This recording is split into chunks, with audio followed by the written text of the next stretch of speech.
Segundo aos Tessalonicenses, capítulo 2, versículos 15 a 17. Todos achamos? Assim diz a palavra de Deus. Assim, pois, irmãos, fiquem firmes e guardem as tradições que lhes foram ensinadas, seja por palavra, seja por carta nossa. Que o próprio Jesus Cristo, nosso Senhor, e Deus, o nosso Pai, que nos amou e nos deu eterna consolação e boa esperança pela graça, console o coração de vocês e os fortaleça em toda boa obra e boa palavra. Amém? Vamos orar mais uma vez, queridos. Deus, nós nos rendemos aos teus pés como cantamos, cientes de que o que mais precisamos nesta vida não é de dom, mas é de toda a palavra que sai da tua boca. E cremos que as palavras que foram lidas são palavras que saíram de tua boca e que estão saindo de tua boca neste momento para nós. Ajuda-nos, Senhor, a compreender cada detalhe dessas palavras e ao mesmo tempo perceber como esses detalhes afetam a nossa vida. Conduza-nos, Senhor, por meio desse texto aos pés de Cristo, por meio da ação do teu Espírito. Precisamos disso, Deus. Em nome de Jesus oramos. Amém. A gente tem estudado o capítulo 2 e desde o começo do capítulo o apóstolo Paulo está falando sobre o dia do retorno de Cristo. Lembra disso? Versículos 1 e 2 ele falou sobre isso. E também nesse dia será o dia do nosso encontro com Ele. Mas Paulo disse que antes das boas notícias haverá más notícias. A maldade no mundo irá apenas aumentar. E essa maldade é descrita primeiro, o que já estava acontecendo naquela época, com falsos mestres entrando na igreja com seus falsos ensinos. Mas piora. A partir do versículo 3 até o versículo 10, a gente estudou isso em duas partes. Paulo diz que haverá uma grande apostasia, uma grande rebelião contra Deus. Mas é uma rebelião religiosa. Não são pessoas virando as costas para aquilo que é religioso. Não. Mesmo dizendo buscar a Deus, estarão de costas para Deus. E essa grande apostasia vai ser liderada por um homem que Paulo chama de homem da iniquidade, ou homem do pecado, um opositor de Deus e do povo de Deus, a quem João chama de anticristo.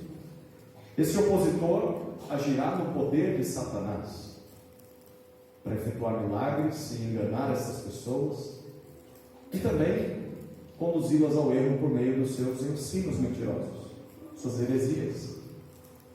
E o que é pior é que essas pessoas vão ouvir, vão ser enganadas e se entregarão cada vez mais à injustiça, ao pecado. Essas são as más notícias. Que cenário terrível! Mas há boas notícias, há esperança, porque a partir do versículo 11 e versículo 12, Paulo diz que mesmo que essas pessoas que não creem em Jesus, elas se oponham a Deus e a nós, o povo de Jesus, esse próprio estilo de vida pecaminoso destas pessoas já é como que uma parcela adiantada do juízo de Deus. A gente viu isso na semana passada. O fato destas pessoas viverem no pecado não significa que Deus permite, que Deus está feliz com o que elas estão fazendo, já é castigo. Elas viverem enganadas já é juízo de Deus, parcelado, antes que venha o juízo final. E além disso, a gente viu nos versículos 13 e 14, aprove a Deus escolher dentre esses perdidos, esse mar de rebeldia que é a humanidade, aprove a Deus escolher pecadores como eu e você, para salvá-los de seus pecados, para libertá-los do juízo final, por meio de Jesus. E estes a quem Deus escolheu, nós vimos que Deus chamou para crerem no Evangelho. Independentemente da fase de vida, haverá um momento em que crerão em Jesus. para serem, enfim, perdoados, salvos por Jesus. Então, aí estão as boas notícias, né? E a gente terminou assim a mensagem de semana passada. Nós poderíamos dizer que o quadro que Paulo está pintando aqui poderia ser descrito da seguinte maneira: imagine essa cena. O mundo em que vivemos está em rota de colisão. Pensa em um ônibus a toda velocidade, sem controle, indo em direção a um muro e sem freio. Essa é a humanidade. Assim caminha a história. Em rota de colisão. O mal vai crescer cada vez mais, ele não vai diminuir. O mundo não vai ficar melhor. Antes que Jesus volte, o mal vai crescer sem freios, sem limites. Então Cristo voltará. Quando o mal estiver no seu ápice, e então quando Cristo voltar, ele vai julgar todo o mal, ele vai vencer o inimigo, vai vencer Satanás e vai implementar o seu reino de justiça e paz. Mas a pergunta que talvez fica para nós aqui é: e nós? Onde nós entramos em toda essa jogada? Como crentes em Jesus, como igreja, onde a igreja está? Bom, a igreja está bem no meio desse conflito. Então imagine-se que você está dentro do ônibus. Se a história está caminhando para um colapso, para uma colisão, nós estamos dentro do ônibus. E como nós vivemos dentro do ônibus, é claro que o juízo, o dia da batida, não nos assusta mais, porque já fomos perdoados. Então assim, encontrarmos com Deus face a face não é um medo, não é um temor para aqueles que foram perdoados por Deus, por meio de Jesus.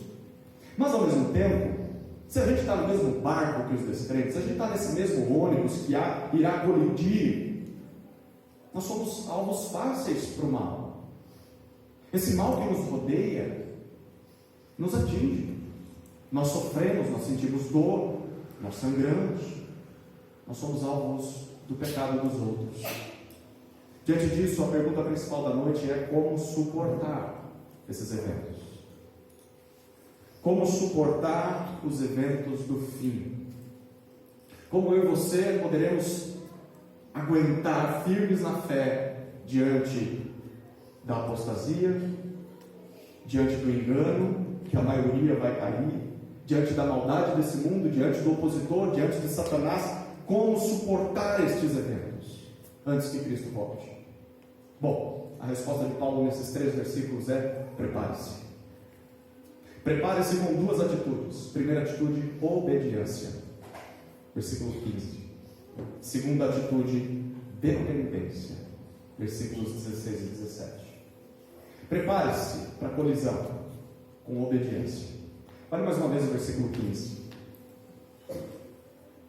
Assim, pois, irmãos, fiquem firmes e guardem as tradições que lhes foram ensinadas, quer seja por palavra, seja por carta nossa. Nós estamos diante de uma conclusão. A conclusão de Paulo sobre tudo que ele falou até agora. O retorno de Cristo e a nossa união com Ele. Como que a gente sabe que é a conclusão? Por causa das primeiras palavrinhas que nós lemos nesse versículo. O que Paulo diz? Assim, pois. Na sua versão talvez esteja portanto. O que isso significa? Bom, significa que tudo que Paulo disse até agora, e mais uma vez eu vou repetir o que ele disse até agora. Paulo falou sobre muita coisa. Retorno de Cristo, nossa união com Cristo. Ele falou sobre os falsos mestres e seus falsos ensinos. Falou sobre a apostasia, sobre o opositor, ou o homem iníquo, o anticristo. Ele falou sobre Satanás. Ele falou sobre os milagres de Satanás. Ele falou sobre o engano e as mentiras que ele vai disseminar. Ele falou sobre os descrentes e como eles vão ser destruídos e vão continuar pecando. Ele falou sobre a salvação de Cristo Jesus. Tudo isso, o que Paulo disse, tem de nos conduzir ao que ele vai dizer a partir do versículo 15.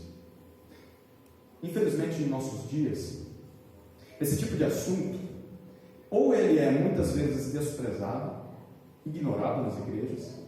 Os crentes assim não estão muito preocupados em pensar a respeito do retorno de Cristo, muitas vezes porque estão amando demais esse mundo. Ou não estão assim muito preocupados em pensar no juízo final. Há muitas igrejas em que o pecado reina E assim, juízo final vai colocar um ponto final nesse pecado que a gente ama tanto. Então, não se fala muito disso. Mas, por outro lado, também, nesses nossos dias, esse tipo de assunto se torna apenas tema de curiosidade. Gente que gosta muito de saber os eventos do fim, a gente que gosta de especulação, então gosta de identificar quem é o anticristo, né? Um tempo atrás disseram que é o presidente da França, o Macron. Eu acho que não, mas as pessoas gostam de especular. Vai ser tal dia que Jesus vai voltar, eu acho que é isso que vai acontecer antes, depois e tal, e fica só ali no âmbito de especulação, de imaginação ou de debate. Tem gente que gosta de brigar por causa disso, gente que gosta de discutir posição teológica sobre o fim, gente que até divide igreja. Tem igreja que se divide por causa desse tema. Tem gente que abandona a igreja por causa de briga sobre o fim dos tempos. Se nós estamos num desses dois caminhos, ou ignorando, ou brigando por causa das posições teológicas, a gente está errado. Porque esse assunto deveria produzir em nós o que Paulo vai dizer aqui, e é completamente diferente. O que Paulo vai dizer aqui? Bom, antes da gente descobrir o que ele espera de nós, depois de dizer sobre tudo isso, versículo 15 tem uma terceira palavra. Assim, pois, como Paulo chama os Tessalonicenses? Irmãos. Irmãos. Como é importante nos lembrarmos disso antes de nos aprofundarmos num assunto tão sério, tão espinhoso, tão delicado, que são os eventos do fim. Queridos, independentemente das nossas posições teológicas sobre o fim dos tempos, nós não podemos nos esquecer que somos irmãos. Somos membros da mesma família, a família de Deus. E como nós nos tornamos irmãos? Nós não nos tornamos irmãos porque somos mais inteligentes que os outros. Não nos tornamos irmãos porque havia mérito em nós. Nos tornamos irmãos por causa do sacrifício de Cristo, por todos nós. O nosso irmão mais velho. E é olhando para ele que a gente aprende a ser filho de Deus. Nós somos chamados a imitar o nosso Senhor Jesus. Então, irmãos, denota amor uns pelos outros, suporte, suportar, ajudar a ficar de pé, serviço. É assim que nós devemos nos ver quando estamos lidando com esses assuntos: retorno de Cristo, apostasia, o anticristo, os milagres de Satanás, as pessoas que não creem, a eleição. A gente falou disso semana passada. Lembre-se primeiro de que nós somos irmãos. Seja qual for a sua posição soteriológica, o que isso significa? Como ocorre a salvação? Eu acho que a salvação ocorre com a iniciativa de Deus. Deus faz tudo pelo homem. Eu acho que é primeiro o homem que precisa se inclinar para Deus, para que então Deus o salve. Independentemente de como você vê salvação, independentemente de como você vê escatologia, o estudo das últimas coisas. Eu acho que primeiro acontecerá isso, depois isso, esse texto fala isso. Seja qual for a sua oposição, antes de tudo somos irmãos. Irmãos, se é que cremos em Jesus. E isso é o que mais importa. Não importa se você acredita que Jesus te escolheu antes para você crer, ou se você diz, não, eu escolhi primeiro para depois crer em Jesus. Se você crê em Jesus, isso é que importa.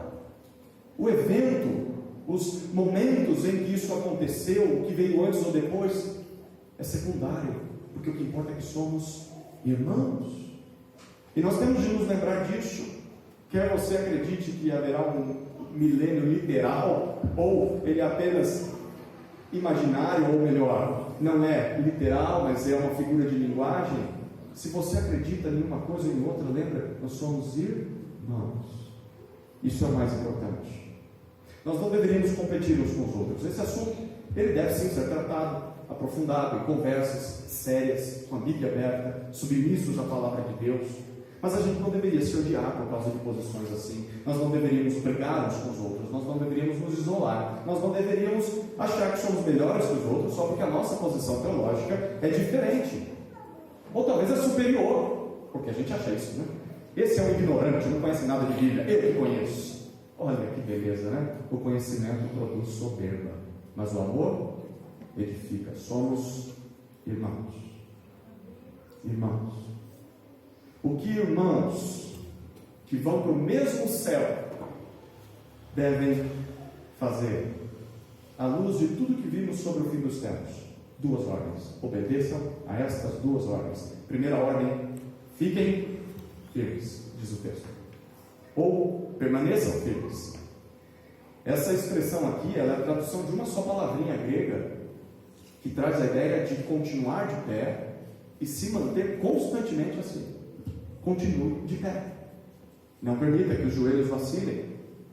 Lembra daquela imagem de um ônibus a toda velocidade, vindo de frente com um muro sem freios? Imagine que você está dentro desse ônibus.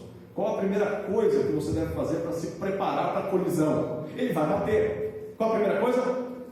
Firme esses pés no chão. Fique firme. Não fraqueje, não tropece. Fique de pé. Continue de pé. Tem um detalhe aqui. De quem que é a responsabilidade de ficar de pé? Você viu? De quem que é? Nossa! Ele está dizendo para cada crente: fique firme. Fiquem firmes. Nós não devemos achar que ser constante e firme na fé depende dos outros. Porque tem gente que acha que é assim. Tem gente que acha que, não, eu só vou conseguir ficar firme se o meu marido estiver na igreja, porque aí eu vou conseguir ir para a igreja. Se a minha esposa for crente, aí eu vou conseguir ser crente. Se os meus filhos se convertessem, eu seria mais firme na fé. Se o pastor me visitasse mais. Se os irmãos me dessem um abraço no final do culto, eu seria mais firme. Paulo não está dizendo nada disso, ele está dizendo: você tem que se esforçar para ficar firme. É sua iniciativa. Depende de esforço, de trabalho, é o seu dever. Não interessa se as pessoas ao redor estão caídas dentro do ônibus. E elas já caíram em pecado, se desviaram. Não interessa. Não interessa se quem está do seu outro lado diz que crê, ou nem crê mesmo, é um ímpio e quer fazer você cair. Não interessa as pessoas que estão ao seu redor, é seu dever ficar de pé e não depender dos outros para isso. Não depender do seu pastor ou dos seus líderes, não depender dos irmãos da igreja. Esse é seu trabalho. Se você não se dedicar pessoalmente a ficar de pé, certamente você vai cair. Certamente. E depois não adianta jogar a culpa na igreja. Foi você que não vigiou. E como é que eu faço isso? Como é que eu fico de pé? Bom, vem a segunda ordem. O que o versículo 15 ainda diz? E guardem as tradições que lhes foram ensinadas. Quando Paulo esteve entre os Tessalonicenses, através de suas palavras, é o que ele diz no versículo 15, ele pregou e ensinou muita coisa para eles. Foi pouco tempo, mas deu para pregar alguma coisa. Quando ele teve de se ausentar por meio das cartas, que é o que ele ainda diz no versículo 15, ele também deu muitas orientações aos Tessalonicenses, e nós temos visto essas orientações. Qual é o nome que Paulo dá a esse ensino que ele deu pessoalmente? Ou ao que ele escreveu nas cartas? Qual é a palavrinha que ele usa no versículo 15? Guardem as tradições. Olha que textinho, assim, prazeroso para quem gosta de ler a Bíblia fora do contexto, né? Você chega numa igreja, a pessoa diz que tem que usar saia, não pode cortar o cabelo, né? Você não pode fazer isso ou aquilo ali. Um monte de regra. E aí depois usa um texto desse aqui e diz: guarde as tradições que você recebeu. Mas que tradições são essas? Será que são essas leis que os homens criaram? Ou seria outra coisa? Bom, esse termo que Paulo usa, tradições, basicamente significa algo que foi definido antes que você conhecesse essas coisas e algo que foi ensinado até você, foi levado até você. De forma positiva, porque há algumas formas negativas que Paulo se refere a tradições, mas de forma positiva nas suas cartas, ele só cita essa palavrinha mais 2 vezes. Ele vai citar ainda no capítulo 3 dessa carta, a gente vai ver isso daqui 2 semanas, e ele vai citar uma vez em 1 Coríntios 11, versículo 2. Então fica fácil da gente tentar imaginar o que Paulo falava quando pensava em tradições. do sentido positivo, porque está mandando eles cumprirem isso. Se juntar tudo, essas três referências, primeiro aos Tessalonicenses, segundo aos Tessalonicenses e primeiro aos Coríntios, a gente vai perceber que as tradições que Paulo ensinou, que ele recebeu de Jesus e passou para a igreja, se resumem basicamente em três coisas. Primeiro, o Evangelho. Esse era o principal. Como Deus nos salva de nossos pecados através de Jesus. Segundo, as tradições têm a ver com a santificação. Como é a nossa vida uma vez que a gente creu em Jesus. Foi salvo. Está buscando a santificação. E terceiro, as tradições estão ligadas à comunhão. À vida comum da igreja. O batismo, a ceia, o culto, a adoração, o serviço, o amor uns para com os outros. Em outras palavras, as tradições a que Paulo está se referindo aqui dizem respeito de como as pessoas devem ser salvas por meio do Evangelho, de como elas devem se preparar para o retorno de Jesus, santificação, e como elas devem viver umas com as outras, em comunhão, como igreja, como uma família, vida de igreja. E o que a gente tem que fazer com essas informações, com as tradições que foram passadas? Nada a ver com o tipo de roupa que você deveria usar ou não. Tem a ver com o Evangelho, tem a ver com santificação e tem a ver com vida de igreja. O que eu faço com essas três coisinhas? O que Paulo diz? Guarde. Guarde. Esse verbo aqui, ele é muito amplo e isso ajuda a gente a entender o que Paulo está dizendo aqui. Traz a ideia de você segurar ou agarrar alguma coisa, mas também de prender aquilo e manter sob o seu controle, não deixar sair, não deixar escapar. Também significa você fazer com que isso não seja alterado. Você vai manter o original, do jeito que ele recebeu. E significa também colocar isso em prática, em exercer aquele ensinamento, em exercitar aquilo.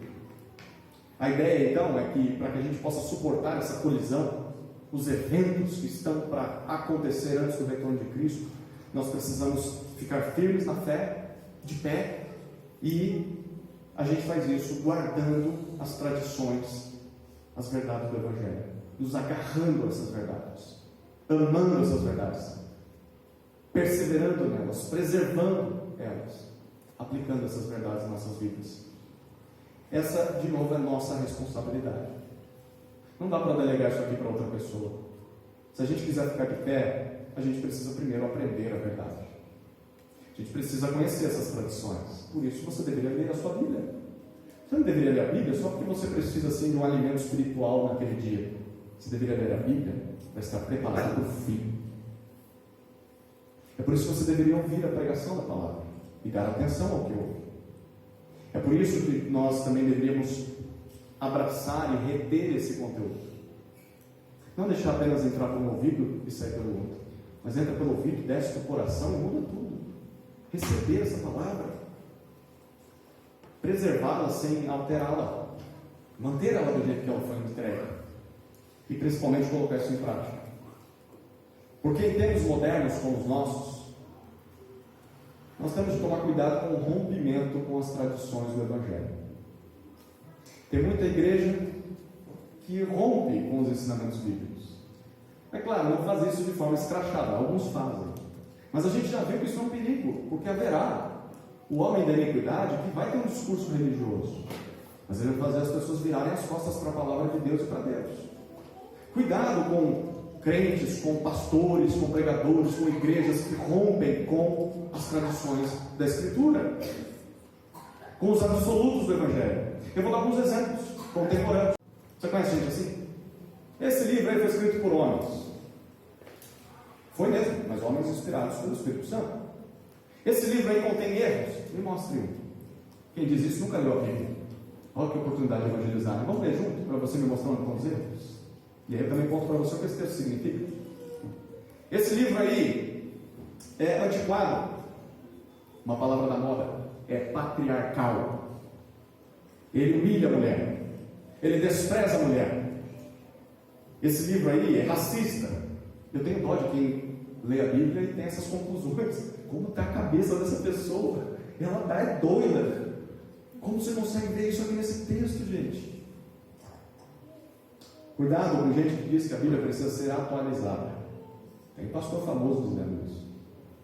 Gente que diz que a Bíblia precisa ser mudada, adaptada para os novos tempos, para as pessoas da nossa geração. E esse adaptar, esse reinterpretar da Bíblia é tolerar o pecado. É isso que eles estão fazendo. O pecado na vida dos outros e na sua própria vida. Cuidado. Em momentos de ataque à fé, questionamentos, dúvidas, novidades, novos ensinamentos, novas doutrinas, volte-se para aquilo que é seguro. Volte-se para aquilo que é certo, as tradições que recebemos na Escritura. Sempre volte para a Escritura. Guardem as tradições que receberam. Essa é a primeira atitude para nos prepararmos para suportar os eventos do fim. Obediência. Fiquem firmes, fiquem de pé. E como a gente faz isso? Guardando aquilo que recebemos no Evangelho. Não abra mão disso. Se você abrir mão da Escritura, é o primeiro passo para você tropeçar, cair e ser alvo fácil para o anticristo. Segunda atitude: como nos prepararmos para suportar os eventos do fim? Dependência. É o que lemos nos versículos 16 e 17. Vamos ler mais uma vez? 16 e 17.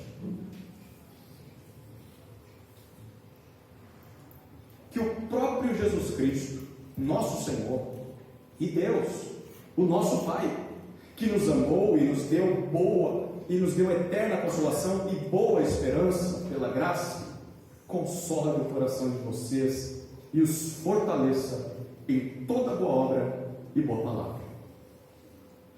No versículo 15, Paulo falou sobre quais eram as responsabilidades dos crentes. O que vocês devem fazer diante do fim? Mas e Deus? Onde Deus entra nessa história?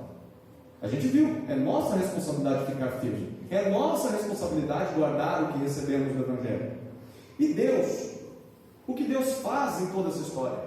Será que para que a gente suporte os eventos do fim, nós simplesmente precisamos depender de nós mesmos, das nossas próprias forças? Seria esquisito ver isso num texto bíblico, não seria? É óbvio que não. É por isso que Paulo, a partir de agora, faz uma oração. É óbvio que ele vai colocar o desejo dele aqui no texto, mas isso aqui é uma oração. Paulo está clamando a Deus pela vida dos Tessalonicenses. Em outras palavras, o que Paulo está comunicando com isso aqui é o seguinte: olha, vocês só vão cumprir as suas responsabilidades, só vão ficar firmes e guardar, vocês só vão conseguir guardar as tradições que ouviram se Deus agir em favor de vocês. Porque se vocês dependerem só de vocês, vocês vão fracassar. Então, é por isso que eu oro, para que Deus intervenha. E a gente vai perceber aqui 3 detalhes dessa oração de Paulo, que são detalhes que deveriam estar presentes nas nossas orações. Você quer ficar firme? Não quer cair na lábia do anticristo? Quer estar preparado para o dia do retorno de Cristo? Sim ou não? Então, aprenda a orar com Paulo. Como deve ser a nossa oração? Primeiro detalhe: a quem nós devemos orar? Olha o versículo 16 e perceba a quem Paulo dirige a sua oração. Ele primeiro diz ao próprio, o próprio, e aqui é uma palavra de ênfase. Ele não precisava ter dito isso, mas ele quer enfatizar: Jesus Cristo, nosso Senhor, em pessoa. É a Ele que eu me dirijo.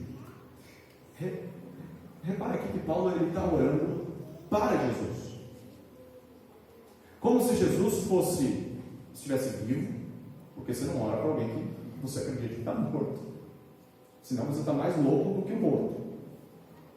Ele acredita que Jesus está vivo, ao mesmo tempo ele acredita que Jesus o ouve, porque você não vai orar para alguém que não te ouve, vai perder tempo. E Paulo está orando para alguém que para ele é capaz de respondê-lo, por isso ele ora. E tem mais: Paulo diz que Jesus é o Cristo, lembra disso? Essa palavrinha significa um título, o Messias prometido a Israel, aquele que Israel rejeitou, mas ele é o Messias de Israel. Mas ele também não é só o Messias de Israel, ele é o nosso Senhor. Naquela época esse título era dado apenas a César, só César era Senhor, dono de tudo. Mas ele diz: ele é nosso dono, ele é o verdadeiro Senhor do universo. Ele não é só o Salvador de Israel, ele é o Salvador de todos aqueles que creem nele, sejam israelitas, Sejam gentios como eu e você. Em outras palavras, o que Paulo está dizendo aqui é para que vocês possam suportar os eventos do fim, em obediência a Deus. E eu oro para Jesus, o Messias de Israel, o Senhor do mundo, considerando Jesus igual a Deus. Para Paulo, Jesus é divino. Jesus é digno de oração. Mas não é só a Jesus que eu oro. Paulo continua no versículo 16. E Deus, nosso Pai. Esse Deus, o Criador do universo, da terra, do céu, do mar, dos animais, que criou você, esse Deus que sustenta todas as coisas, esse Deus a quem Jesus chamou de Pai quando orou. Paulo diz: por causa do que Cristo fez, Ele também passou a ser o nosso Pai. Esse Deus que habita em santidade inacessível, em luz inacessível. Esse Deus que parece tão distante, é tão presente por causa da cruz. Nosso Pai. Nós falamos disso já há algumas semanas. Só os crentes em Jesus podem chamar o Deus Criador de Pai. Eu oro ao nosso Pai. Em lugar nenhum na Bíblia você vai ver o apóstolo Paulo e nenhum outro apóstolo ou crente orando a qualquer outra pessoa que não fosse o Deus Pai ou Jesus Cristo. Você não vai encontrar orações dirigidas a outro apóstolo, a Pedro, a Tiago, ou melhor, a João. Você não vai encontrar orações dirigidas a profetas do passado. Eu me dirijo a Moisés, eu me dirijo a Elias. Você não vai encontrar orações dirigidas a crentes que morreram. Não vai encontrar na Bíblia. Você não vai encontrar orações dirigidas nem mesmo a Maria, mãe de Jesus. Por isso, independentemente do que as pessoas ou líderes religiosos da nossa época digam, ou tradições digam, independentemente do que as religiões digam, é apenas a este único Deus que nós podemos e devemos orar, o Deus nosso Pai, através da mediação de Jesus Cristo, nosso Senhor, que é divinamente igual ao Pai. É a Ele que nós oramos. Por isso, se você deseja sobreviver crente, enquanto o fim se aproxima, diante de tanta heresia que vai surgir, você precisa dirigir a sua oração ao Deus Pai através de Cristo Jesus, nosso Senhor. Não tem qualquer outro meio pelo qual você vai encontrar a Deus nesse mundo, a não ser por meio de Jesus. Eu oro a Jesus e a Deus Pai. Esse é o primeiro detalhe, a quem Paulo orava. Segundo detalhe da oração dele, também tem que estar presente na nossa, é do que devemos nos lembrar. Porque antes de pedir alguma coisa, Paulo lembra o que Deus nos fez. Olha o que ele diz no versículo 16 ainda. Deus nos amou. É a primeira coisa que ele diz que Deus nos fez. Ele está lembrando do que Deus fez. A palavra amor aqui vem do termo grego ágape. A gente fala dele toda vez que ele aparece, porque ele é importante. Esse verbo representa um ato de sacrifício por alguém que não merece. Basicamente é isso. Quando é que Deus se sacrificou por pessoas que não mereciam esse sacrifício? Você lembra? O evento maior é a cruz. Deus tem enviado o seu Filho ao mundo para morrer por pecadores, quando pecadores ainda eram inimigos de Deus. Quando nós nos dirigimos a Deus em oração, nunca podemos nos esquecer disso. Principalmente em momentos quando o mal nos atinge. Quando a carne começa a doer por causa de um sofrimento e uma dor, uma doença. Momentos de perseguição, momentos de apostasia, momentos em que nós percebemos e sentimos ataques satânicos. Enquanto vivemos nesse mundo, lembre-se, Deus nos amou. E esse Deus que nos amou, não deixa de nos amar por causa dessas coisas. Nada pode mudar isso, nem os nossos pecados mudam o amor de Deus por nós, nem Satanás é capaz de mudar o amor de Deus por nós, nem a perseguição, nem a doença, nem a morte. anulam o amor de Deus por nós. Nada do que a gente faça ou que os outros possam fazer faça com que Deus nos ame mais ou nos ame menos. Deus nos ama. Deus nos ama. E Ele já provou esse amor ao enviar o seu Filho para morrer por nós. Mesmo que nós soframos nessa vida, mesmo que o mal nos atinja, Deus nos amou. E a cruz é um lembrete disso. Nunca se esqueça da cruz. Quando momentos difíceis vierem à tua vida, lembre-se disso. Deus nos amou. Mas em segundo lugar, Deus nos presenteou. É o resumo do que Paulo continua dizendo no versículo 16. Ele diz que nos amou e nos deu. A palavra dar aqui significa, é como se você estivesse dando algo perpetuamente a alguém, passando para o nome da pessoa. Imagina que você quer se desfazer do seu carro velho, e aí você passa para o nome de alguém. É teu agora, a bucha é tua, né? Mas não é uma coisa ruim que Deus está dando para a gente. São presentes maravilhosos. 2 presentes. Primeiro, Deus nos deu eterna consolação, diz Paulo. Consolação vem de um termo, a gente já falou sobre essa palavrinha aqui, que significa se aproximar de alguém para ajudar essa pessoa. E você ajuda essa pessoa com exortação, mostrando onde ela está errada, porque se ela continuar no erro, você não está ajudando ela. Segundo lugar, você ajuda essa pessoa com conforto, que ela vai chorar, ela vai se arrepender, ela vai falar: o que eu faço agora? Bom, calma, tem direção. E você ajuda essa pessoa, encorajando essa pessoa a obedecer a Deus. Isso que significa consolação. O que Paulo está dizendo aqui é que em Jesus Deus nos oferece consolo desse tipo, eterno. Consolação sem fim, sem duração, ou melhor, sem fim. Por causa do sacrifício do seu Filho, Deus se coloca ao nosso lado para nos animar por toda a eternidade. Já parou para pensar nisso? Não haverá apenas um dia em que Deus nos consolará. Ele já consola agora. E não consola apenas agora, mas nos consolará por toda a eternidade. Consolação eterna. Se nós cremos em Jesus, nós já recebemos esse presente. E para desfrutar desse presente em meio à dor, o mal nesse mundo, nós precisamos apenas nos lembrar disso.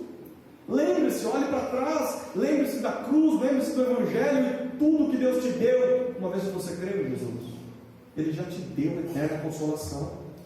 Você não precisa de consolo das pessoas, você não precisa que esse mundo te abrace, você já tem eterna consolação. Mas tem um segundo presente que Deus nos deu, boa esperança, diz o versículo 16 ainda. Por causa da cruz, Deus só não consola a gente, mas nos dá uma esperança de grande valor, preciosa. É isso que significa boa aqui. Esperança é uma palavrinha assim que os crentes em Jesus da nossa época têm muita dificuldade de interpretar. Por quê? Porque esperança, na língua grega, em que o Novo Testamento foi escrito, é diferente de expectativa, que é uma palavrinha da nossa época. O que é expectativa? Você sai de casa esperando que algo aconteça. Então hoje você vai voltar para casa, e se você trabalha de moto, ou precisa ir de moto para o trabalho amanhã, qual é a sua expectativa? Que amanhã não amanheça chovendo, porque senão vai dar um trabalhando, não é nessa nascimento. Então você tem a expectativa de que não chova. Você espera que isso aconteça, mas você não pode garantir que vai acontecer. Isso não é esperança bíblica. Sabe aquele pensamento positivo? Vai que dá certo. Não, isso não é esperança bíblica. Isso é expectativa da nossa época.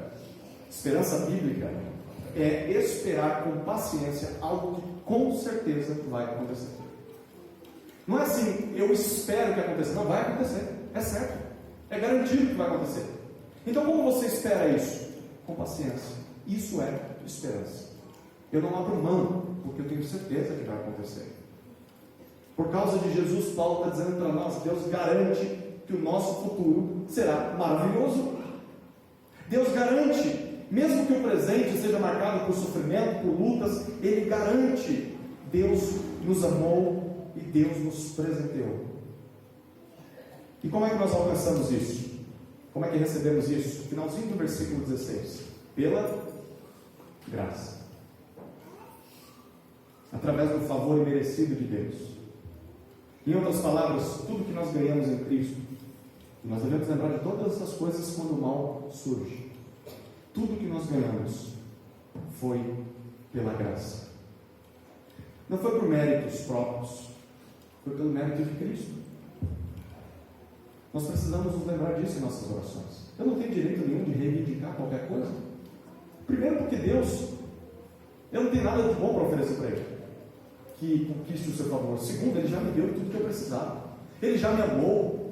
Ele já me deu eterna consolação, boa esperança. O que mais eu preciso? Do que mais eu preciso? Eu já tenho tudo que eu preciso para suportar a colisão, para aguentar esse acidente que será o fim da história. Eu preciso lembrar disso. Tá bom, lembrei. O que eu peço agora? É o terceiro detalhe da oração de Paulo. O que devemos pedir? Versículo 17. O que Paulo pede? Faz dois pedidos aqui.